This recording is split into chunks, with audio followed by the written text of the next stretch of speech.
अदालगुरि जिल्लानि सिङाव थानाय नोलोबारि लाल बाहादुर शास्त्री गोजौ फरायसालिनि गेलेग्रा फोथाराव जागायबाय अदालगुरि जिल्ला एबसुनि 50थि बोसोरसालिया जथुम्माया। दिनै थामहिनबा 18, 19 आरो 20 डिसेम्बर सानथामनि हाबाफारिजों जागायबाय अदालगुरि जिल्ला एबसुनि 50थि बोसोरसालिया जथुम्माया। दिनै फुंबिलिनि गिबि हाबाफारि बायदियै रुंसारि अमरेन्द्र स्वर्गयारि गाहाय दरखंखौ बेखेवनानै होयो धोनस्री ब्लक TCLCC नि मासिगिरि रुजुग्रा मोसाहारिया। नैथियाव रुंसारि दाहाल खुंगुर बसुमतारी गोसोखां गाहाय सायनासालिखौ धोनस्री ब्लकनि आफादगिरि आरो मोनसे समनि मिरु एबसुनि मावथि रथेन्द्र दैमारिया बेखेवनानै होयो।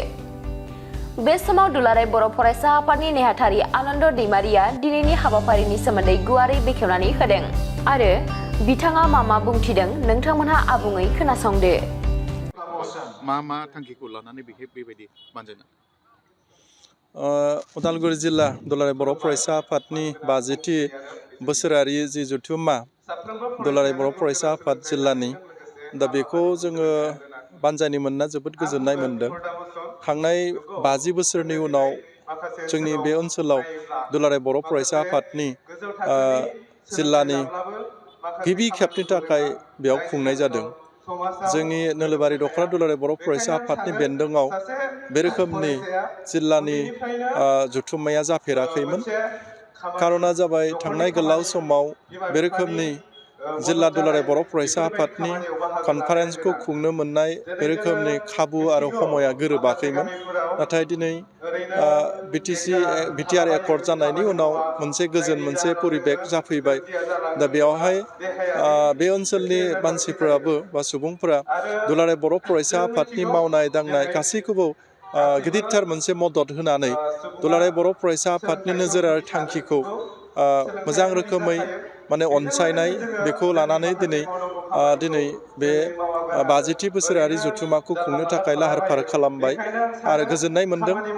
बे नोलोबारि दख'रा दुलाराय बर' फरायसा आफादनि सिङाव थानाय गोबांथार गामिफोरा अर्थात गं 44 गामि आफाद दङ। बे गामि आफादनिफ्राय बे बोसोरारि जथुम्माखौ खुंनो थाखाय गोबांथार श्रम दान होनानै खामानि मावफैदों। माइरं फैसा एसे जोंनो हेफाजाब होफैदों पान्जाय आफादनो। बिनि थाखाय जोङो जोबोद गोजोननाय मोनदों।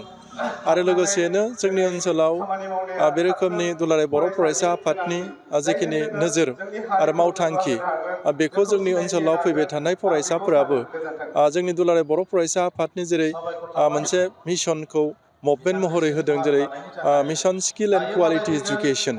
दा बेखाय जोंनि ओनसोलाव सोलोंथाइ फारसे बांद्राय जौगाखां नङा। नाथाय बियो फैबाय थानाय समाव बिनि मेलनि गेजेरजों फैबाय थानाय समाव फरायसाफ्रा जाहाथे मोनसे इन्सपिरेसन मोनो। जिहेतुके सोलोंथायारि सावराय जथुम दङ, आबादारिफोरनि सावराय जथुम दङ। गाहायै बे नोजोरखौ जोङो लानानै बिनिफ्राय जोंनि ओनसोलनि मानसिफ्रा सुबुंफ्रा गोबांथार बेनिफिट जागोन बेखौ नुहुरदों। मानो होनब्ला बे नोलोबारि ओनसोला आबाद गाहाय ओनसोल। गोबां न'खरफ्रानो आबाद मावनानै जायो। दा बेखाय आबाद गाहाय समाज हिसाबै बै न'खरफोरनि बिगोमाफ्रा बै सेमिनाराव फैनानै जाहाथे मोजां रोखोमै जोङो प्रफेसनेल जि एग्रिकालचार बेयाव बोरै आखाइ होनो हायो, दा बेखौबो जोङो खाबु होनो थाखाय जों बानजाय आफादनिफ्राय नाजादों। आरो बेखाय बिनि बिथिङावबो जोङो गोबांथार लाब जागोन बेखौबो सानदों। बिनि अनगायैबो आथिखालनि सरकारनि जिनि खुंनाय, बे खुंनायखौ मोजां रोखोमै जोंनि ओनसोलनि सुबुंफ्रा जाहाथे खाथियावनो बिथांमोननिफ्राय बाथ्राफोरखौ खोनानानै सरकारनि जिखिनि मोननो गोनां सुबिदाफोर आरो मा मावनो दङ बेखौ जाहाथे सरकारनि मानसिफ्रा फोरमायलांनायाव बिनिफ्रायबो जोङो गोबांथार मुलाम्फा जागोन बेखौ जोङो आसा खालामदों।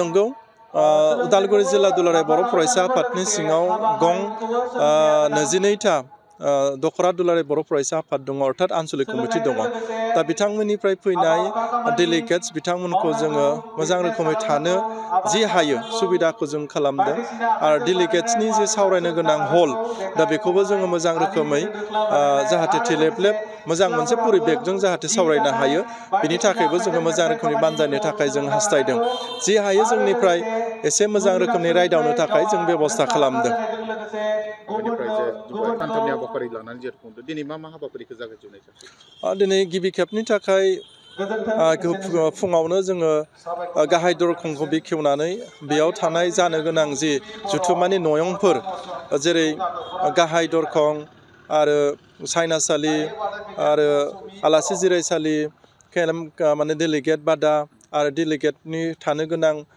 हल सावरायनो गोनां डेलिगेट हल आरो मावसोम बादा बेफोरखौ बेखेवखांनायनि उनाव सानजौफुनिफ्राय फरायसाफोरनि जे पएम रिसाइटेसन आरो डिबेटिं बेयो जागासिनो दङ आरो बेयाव गोबांथार फरायसाफ्रा बाहागो लादों बेखौ नुनानै जोबोद गोजोननाय मोन्दों आरो लोगोसेयैनो सानजौफुनिफ्रायनो लोगोनो गं 24 दखरानिफ्राय भलिबल कम्पिटिसन बेखौ बादायनाय हाबाफारिया दिनैनिफ्राय जागायजेनबाय आरो बेयाव गोबां माने बादायगिरिफ्रा बाहागो लानानै जों जोबोद गोजोननाय मोन्दों बानजाय आफाद हिसाबै फैबाय थानाय समाव आरोबाव जोंनि गेजेरनिफ्राय टेलेन्टेड फरायसा आरो माने मा होनगोन टेलेन्टेड जि प्लेयार्सफोर बियो जोंनि गेजेराव ओंखारगोन बेखौ निस्सय जोङो नोजोर बोनो हायो